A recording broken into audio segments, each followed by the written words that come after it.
చాలా దురదృష్టం. చెప్పాలంటేనే కొంత సిగ్గుగా ఉంది. ఒక ప్రజాస్వామ్య దేశంలో ఒక వ్యక్తిని పట్టుకు వెళ్ళి రక్షక భటులు అనేవారు, అంటే పోలీసులు పట్టుకు వెళ్ళి కొట్టడం, దారుణంగా చిత్రహింసలకు గురి చేయటం అనేది చాలా దారుణమైనటువంటి అంశం. నిజంగా ఉప్పుతోళ్ళ హరికృష్ణ చెప్పిన మాటలు నా మాటలుగా చెప్పాలంటే, ఆయన ఉదయం 4 గంటలకి పోలీసు వారు వచ్చారు.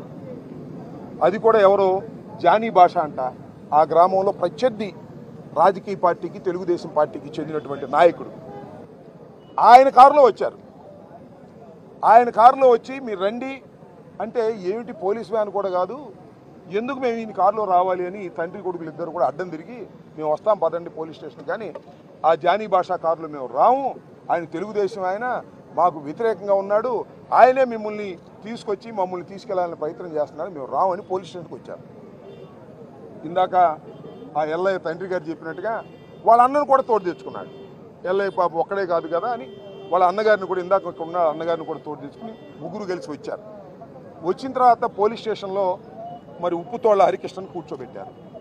కాసేపు తర్వాత పోలీస్ స్టేషన్ పక్కనే ఉంటుందంట ఇంకొకటి, ఒక ప్రైవేట్ రూమ్, అక్కడికి తీసుకువెళ్ళారు.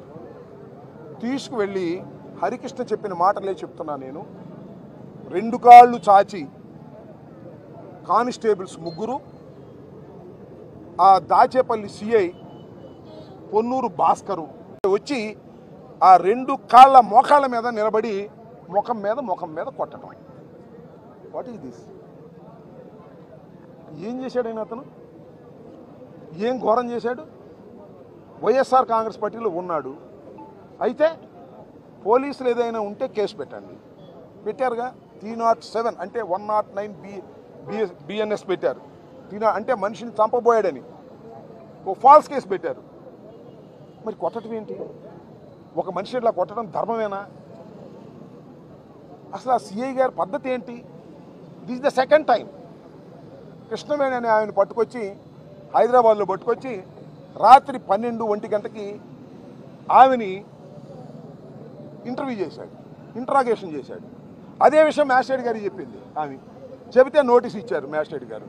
వీళ్ళ నాన్నగారు పెదనాన్న వెళ్ళి అరుస్తూ గందరగోళం చేస్తే, మళ్ళా మా పార్టీకి చెందిన వాళ్ళందరూ కూడా వెళ్ళి ఏంటి అయితే కొడుతున్నారని పెద్దగా అరిస్తే, ఇవాళ పేపర్లో కూడా వచ్చి ఈనాడు రాశాడు, ఇది వైఎస్ఆర్ కాంగ్రెస్ పార్టీ వాళ్ళు దౌర్జన్యం చేశారంట అని రాశాడు ఈనాడు. ఆయన దౌర్జన్యం కాదు, రక్షించుకోవడానికి కేకలేస్తూ వెళ్ళారు.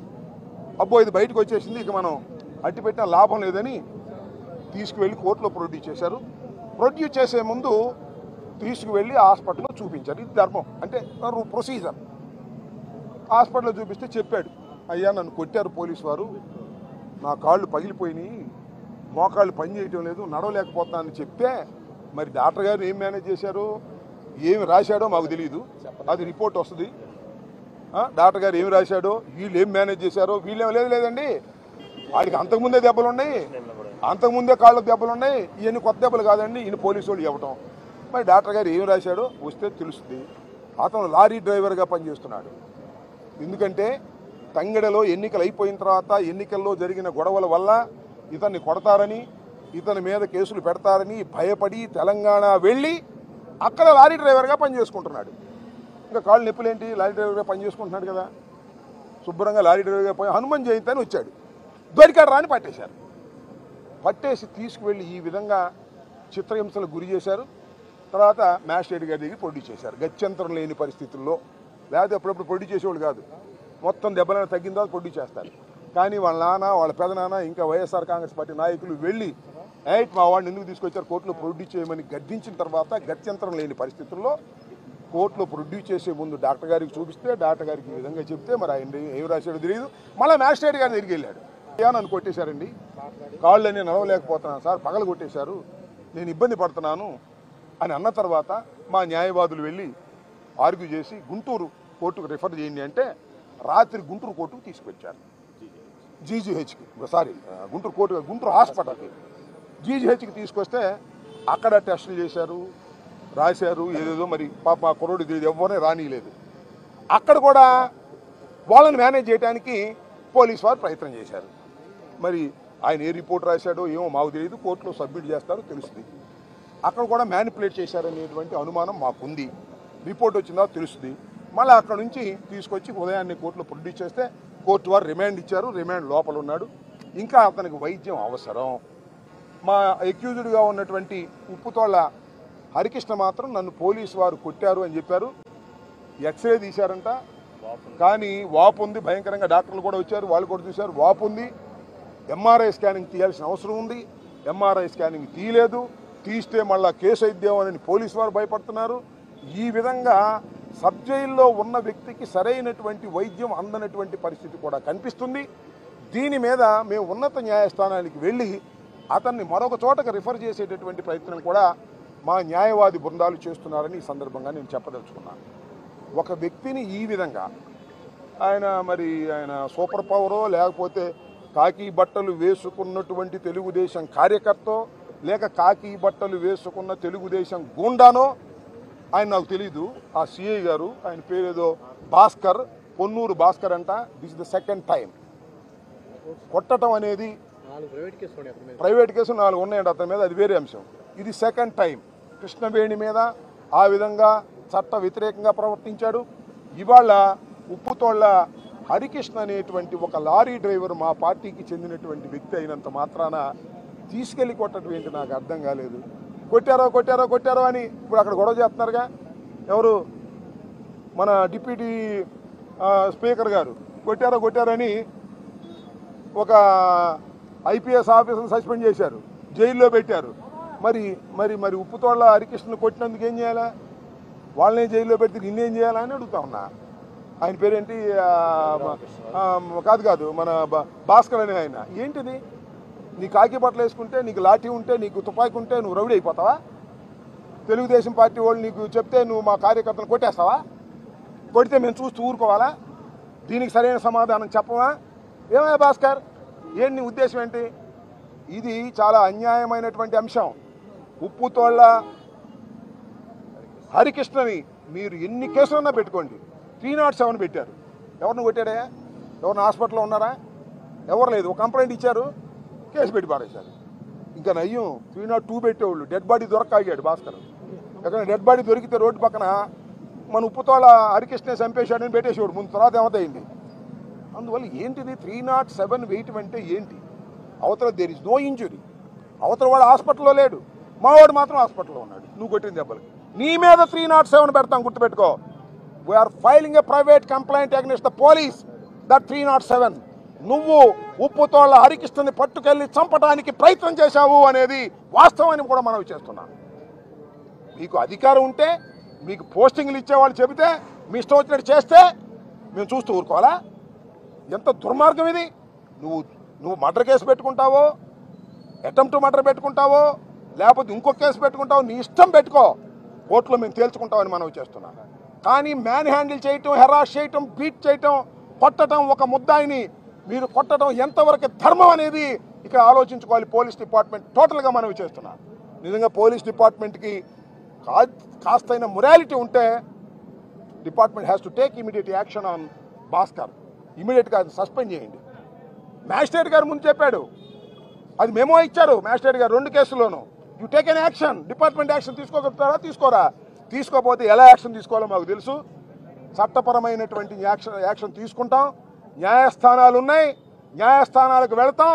లీగల్గా పోరాడే శక్తి, యుక్తి, ధైర్యం వైఎస్ఆర్ కాంగ్రెస్ పార్టీకి ఉంది, జగన్మోహన్ రెడ్డి గారికి ఉంది. ఈ పిచ్చి కేసుల వల్ల మీరేం భయపడాల్సిన అవసరం లేదు. మేము చూసుకుంటాం. వ్యవహారం అంతా కూడా లీగల్గా కావాల్సిన అన్ని వ్యవహారాలు మేము చూసుకుంటాం.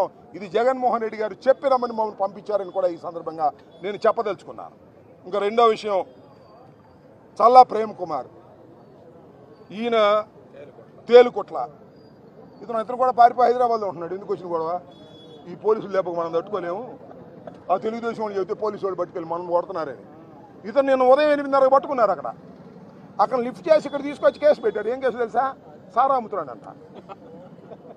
వాడు పారిపోయి అక్కడ దాక్కుంటే ఎక్కడ కేసు పెడతామని ఆయన యానిమేషన్ చేసుకుంటున్నాడు. ఆయనకి జీతం వస్తుంది, ఇంటర్మీడియట్ చదువుకున్నాడు. ఇక్కడ సారా అమ్ముతున్నాడు. మమ్మల్ని అమ్మనిచ్చారా సారా? మీరు మమ్మల్ని అమ్మనిస్తారా సారా? మీరే అమ్ముకుంటున్నారు, మీకే దాఖలు అమ్ముకోవడానికి. తెలుగుదేశం కార్యకర్తలు అమ్ముకోవడానికే బెల్ట్ షాపులు చాలట్లేదు. ఆ బెల్ట్ షాపులకేమో లక్షల లక్షల పాటలు పెట్టి మీరు అమ్ముకుంటుంటే మా ఓడు అమ్ముకుంటారని కేసు పెట్టారు. అంటే బెయిల్ రాకుండా ఉంటుంది కాబట్టి. ఎన్నో లీటర్లు పెట్టారు, 4 లీటర్లు పెడితే బెయిల్ రాదంట. 12 లీటర్లు అమ్ముతున్నారని పెట్టారు, కేసు లోపల పెట్టారు. ఏంది ఇది నాకు అర్థం కాలే. ఏందయ్యా మీ కేసులకి ఏమైనా భయపడతావా మేము? ఇవాళ కాబట్టి రేపు కాబట్టి ఎల్లుండి బెయిల్ రాదా? శాశ్వతంగా లోపలే ఉంటారా? ఏంటిది? ఈ రకమైన దారుణానికి పోలీసులు ప్రవర్తించడం దుర్మార్గం. పోలీసులు అంటే నేను అందరూ అంటలేదు కదా, ఇలాంటి భాస్కర్ లాంటి తలబిరుసు సిఐల గురించి చెప్తున్నా. ఇలాంటి వాళ్ళు ఉన్నారు కొన్ని చోట్ల. ఇక్కడ చూశాను మొన్న వాసు అని ఒక ఆయన ఇట్లాగే ఒక ఆమె మీద 307 పెట్టాడు. ఇట్లాగే ఏమీ లేదు పెట్టారు. ఇట్లా కొంతమంది సిఐలు అక్కడ చిలకూరుపేటలో ఉన్నాడు, ఆయన పేరేంటే సుబ్బరాయుడు. ఈ ముగ్గురికి ఓవర్ యాక్షన్ అయిపోయింది. మరి పోస్టింగ్లు ఇది సరిపోయిందా? పోస్టింగ్లతో అయిపోద్దా మీకు? మీ మీద కేసులు వేయలేం. అరే చాలామంది చంద్రబాబు నాయుడు కక్ష పట్టి చాలామంది లోపలేసాడయ్యా. ఎవరిని? ఐజీ స్థాయిలో ఆయన పిఎస్ఆర్ ఆంజనేయులు గారిని లోపలేసాడు. మీరు ఒక లెక్క మా గవర్నమెంట్ లోపలేటంటే లెక్క అంటాయా మాకు? కానీ బుద్ధి ఉండాలి, జ్ఞానం ఉండాలి, మంచి ఉండాలి, మొరాలిటీ ఉండాలి, ధర్మం ఉండాలి, న్యాయం ఉండాలి. మీరు కాకి బట్టలు వేసుకొని తెలుగుదేశం వాళ్ళు చెప్పినట్టుగా మనుషుల్ని తీసుకెళ్ళి మా కార్యకర్తలను కొట్టి హింసించి ఏమి సాధిస్తారని అడుగుతా ఉన్నా. ఏమి సాధించరు. మీ సర్వీసులో బ్యాడ్ మార్క్ వేస్తాం, మీ సంగతి చూస్తామని కూడా ఈ సందర్భంగా నేను చెప్పదలుచుకున్నాను. ఎవరు భయపడవలసిన అవసరం లేదు. పోలీసు వారు పెట్టేటువంటి కేసులు పెడితే ఇమీడియట్గా మా లీగల్ సెల్కి చెప్పండి. మాధవ్ గారు జిల్లా లీగల్ సెల్ ఉన్నారు, ఇక్కడ మా గుంటూరులో లీగల్ సెల్ ఉంది, రాష్ట్ర వ్యాప్తంగా లీగల్ సెల్ ఉంది. యుద్ధ ప్రాతిపదిక మీద మేము కోర్టులకు వెళ్ళి, హైకోర్టులకు వెళ్ళి, అవసరమైతే సుప్రీం కోర్టులకు కూడా వెళ్తాము. ఈ సందర్భంగానే మనం చేస్తున్నా. కాబట్టి భయపడాల్సిన అవసరం లేదు.